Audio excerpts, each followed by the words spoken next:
Hi mga moms! So, impake time tayo. I'm going somewhere because it is my friend's birthday celebration.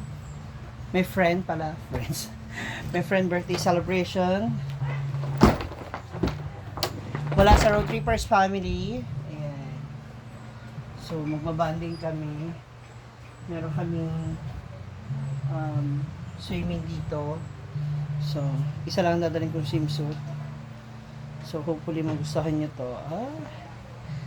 Hindi ko pa to nasuot mga nakaraan. So, ngayon pa lang siya if ever. So, this coming Friday na yon.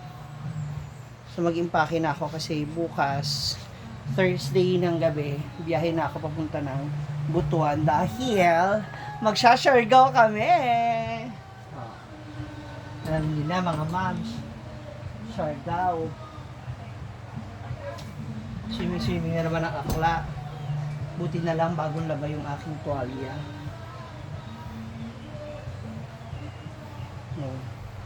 Ngayon malakas-lakas ang ulan, medyo masama ang panahon. Actually hindi pa alam kung ano ba to, kung tuloy ba ang flight kasi nga masama ang panahon. Alamin pa natin.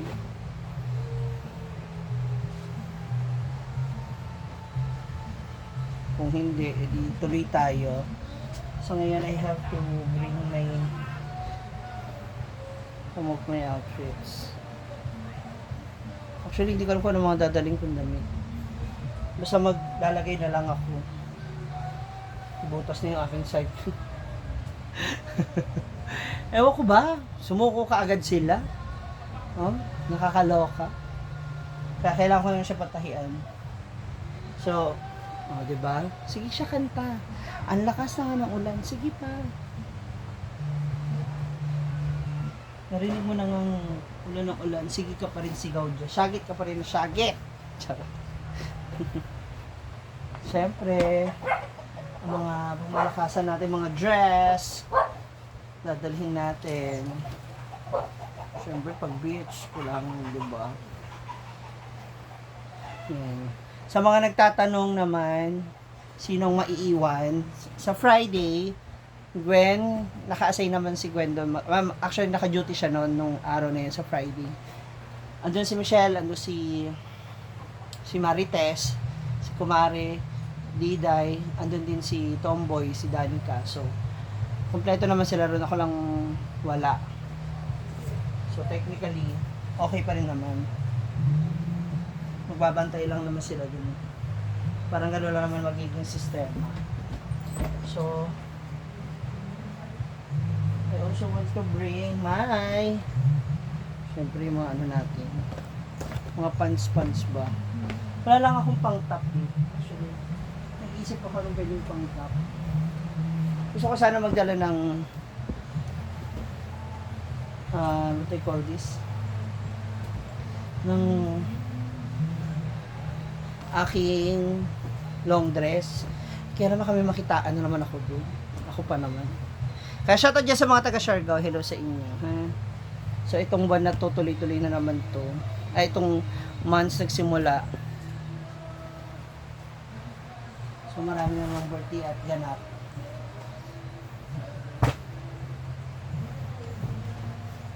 And sisimulan ko na rin na yung aking toiletries. Of course. Yung toiletries. And yung aking pang-antay bungang araw. I have my toiletries here. May shampoo, body wash, scrub. Bigay sa akin to nila.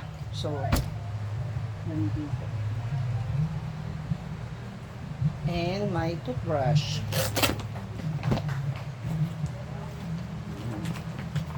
Kung mapapansin nyo, wala akong underwear, no? Kasi nga, nandito pa sa tupiin.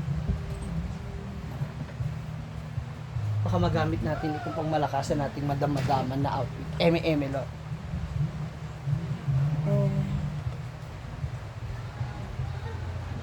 Ano pa? Ayun. Pero I'll make sure naman na bago ako umalis sa ayan, may natira pang isang shaver. So bago ako umalis sa Friday, so bukas Webes, na pamalengkehan ko na sila. Kasi nahihirapan nga rin si Michelle ng budget. Hindi gaya at isa ko, isang anuhan lang. Isang desisyon na lang. Yan na, sige, okay na yun. Ganon. Si Michelle kasi natatakot pa, baka mamaya hindi akma sa ano ko, or whatsoever. Kaya na, ayaw niya malengke. So si Gwen naman is andoon ng ML ba to. I also have this off lotion kasi alam nyo na pag maraming lamok, ako kasi kagatin talaga. Ayan, may kasama, ito may emergency. Tapos meron ako RT means road trippers. Altea kasi ang name ko talaga sa kanila. And what else? I should also bring mga pangmalakasang shades. O pang emelot babagat ko muna. So I think okay na to. Kasi 3 days lang naman kami. Ayoko masyado magdala ng maraming damit. At kung kakamustahin nyo naman kung aming tindahan kanina during our duty kanina, well, it's good. Maganda. May mga natira pa ring ulam. Well, yun nga. Kasi siguro naapektuhan nung nangyari kanina dun sa school, sa building. So may ilang mga students ang umuwi na lang during lunch. Tapos pinili na lang nilang umuwi kaysa magstay. Pero okay pa rin kahit paano. Kahit paano is marami pa rin tayong nabenta.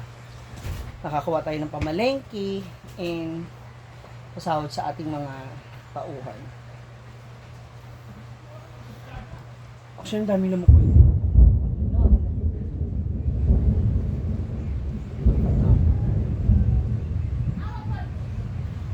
Kakat! Na ano ka ba?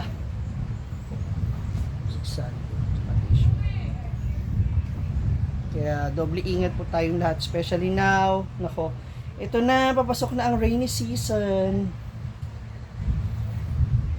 ng Pilipinas. Grabe. Grabe na naman po sa ulan. Actually, gusto ko na talaga maligo. Pero pahinga lang muna ako, tapos mamaya na ako maliligo.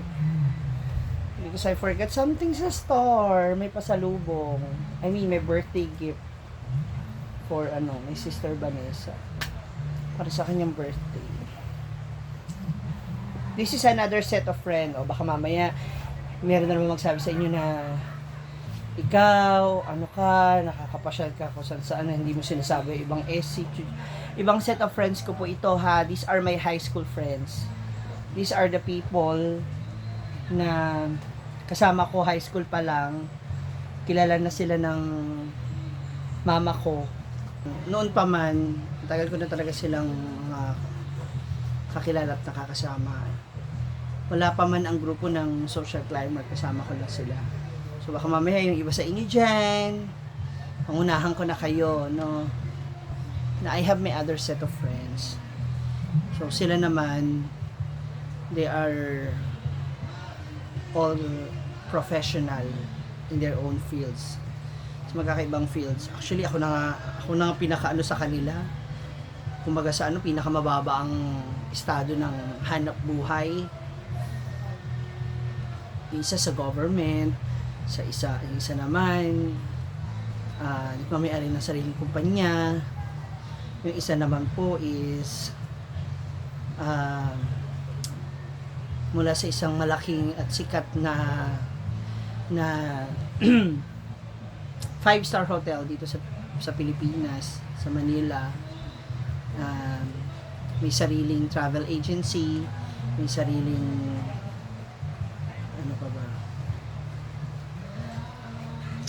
may malaking posisyon sa company, sa star, mga ganon.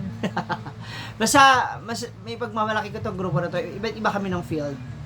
Ako, entertainment, yung isa naman sa business and sa hotel, yung isa sa mga buildings, isa sa government, isa sa mga batas, yan.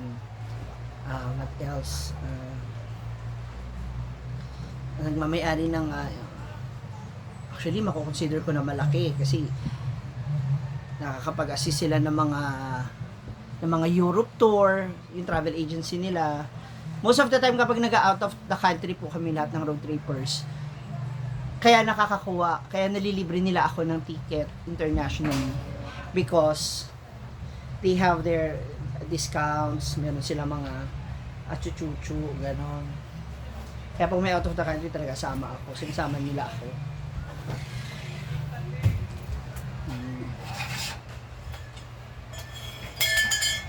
Camping. Wala kasi naman basta. So, ito lang. Another Chenilyn? Oo. Kasi ganun. Maghahanap talaga ng mga ano. May another setup. So, medyo minamadali ako na rin itong pagtutupi kasi gusto ko nga na rin lumabas para makabanding ko na rin yung mga Bex, ibang mga Bex. Kasi every time naman kahit nandun kami sa store, updated kami sa nangyayari dito sa farm. Kaya minsan, gusto namin maaga kami makauwi kasi merong ang ganap, merong pagsasama-samahan, pagsasalu-saluhan, alam mo yun. Masarap lang din, for me siguro, kasi meron akong ibang set ng friends, kaya ang saya-saya ko. Kasi iba yung SC, iba yung Gin Team, iba yung road trippers, iba yung mga kababata ko, especially may kababata na yun talaga halos super rare na lang, parang minsan nga nakikita na lang kami kapag may nawawala sa amin, kung may, alam mo yun, minsan nga daw nagiging reunion na lang din kapag may namamatay sa mga kaibigan mo, sa mahal sa buhay ng kaibigan mo. Yun, lalo na sila kasi sila yung nakakaalam nung kung sino ako dati talaga, kung ano yung mga gusto ko sa buhay, kung ano, alam mo yun. It's nice to have a different friends. I also have friends from comedy bars, yung mga katrabaho ko sa comedy bar, sila na may mga performer, so most likely kapag kami nakikita, bardagulan, asaran, alam mo yun. So, iba-iba. Kaya, ako feeling ko, sa dami ng set of friends ko, sabi ko talaga na mayaman ako sa kaibigan. Meron na naman sa inyo siguro magtatanong na, ba't hindi ka na umuwi sa Manila, ganyan-ganyan. Kasi lahat sila, may kanya-kanyang ganap. Yung mga Bex ko na kaibigan doon, iba sa comedy bar, syempre sa gabi, tulog naman yan sila maghapon. So, yung mga kaibigan kong bakla sa Gin Team naman is either call center sila or sa office din sila nagpo-work. So, hindi. Unlike dito, halos 24 hours ko silang kasama. Nakikita ko sila. Alam mo yung pagkising mo, makikita mo sila, nandiyan na sila, kasama mo na sila kagad, makakatsikahan mo na bago ako pumunta sa tindahan. Yung mga ganun. May bardagulan din, di ba? May asaran din, yung ganun. Yung mga kulitan, tapos kung saan pa ako napapadpad dito sa mga lugar dito sa Mindanao, hindi lang dito sa farm. Dahil kay Brenda, halos naikot ko na yung Mindanao, diba? Zamboanga, Davao, Cagayan de Oro, papuntang Butuan, Surigao. So, thankful din ako doon kasi yung mga friends ko naman from Manila na iba-ibang sinasabi ko sa inyo, hindi naman namin basa-basa ito mapupuntahan kasi yun nga, yung work nila, kailangan pa nila mag-leave and all. Ikaw ba nanonood ngayon? Ayan. Siyempre may kachismisa ka dito sa compound na to, meron kang kachismisan sa ibang lugar. Di ba? Sarap kaya ng ganon. Hawak mo lahat. Hawak mo lahat ang baho nila. Hindi. Di ba? Ang saya-saya kaya. That's why I'm so thankful, I'm so blessed to have a lot of friends. Though may iilan-ilan, may mga mangilan-ngilan na mga kaibigan mo na bumitaw na or mayaw na sa'yo or hindi ka na gusto. Kasi siguro dahil iba na rin yung paniniwala nila or iba na rin yung gusto nila. And I think that's okay. Diba?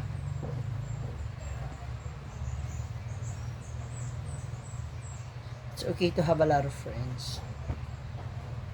But at least, true friends. Diba?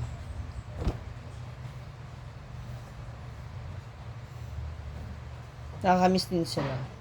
Kaya madalas or minsan, kapag basta may time, I call them. Video call, kwentuhan, kamustahan. Hindi naman kasi kailangan araw-araw. Hindi rin naman kailangan na maya makausap kayo. Yung at least alam mo na, friend ko yan. Ganon. No matter what. Kahit hindi kayo katabi, friend ko yan. Yung alam kong, kaibigan ko yan. Yung ganon. Diba? Comment nyo nga dito yung friend yung ganyan. Yung very proud kayo, friend ko yan. Kahit hindi kami nagkikita na yun. Sige na, kilalanin naman natin sila. Comment nyo na sila dito. Yan, I'm almost done with my tupin. Bigla ko na miss yung mga anak ko. May kababatas. Ay.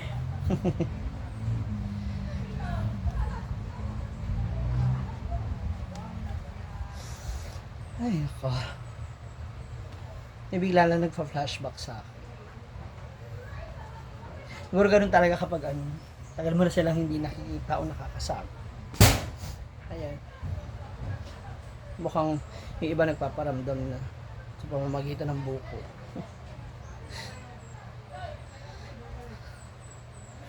Ayan. Kailangan ko na muna ulit magliwaliw para hindi na ako malungkot. Hirap pa yan ang ganun. Diba? Minsan kung sino pa yung mga napagsasabihan mo, nahihingahan mo. Diba? Kasi busy na rin.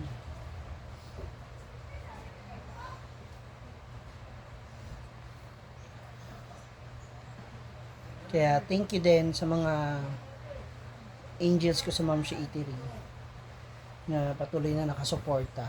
Na minsan kahit mababa yung sales, okay na sa kanila kung ano yung iabot kong sahod.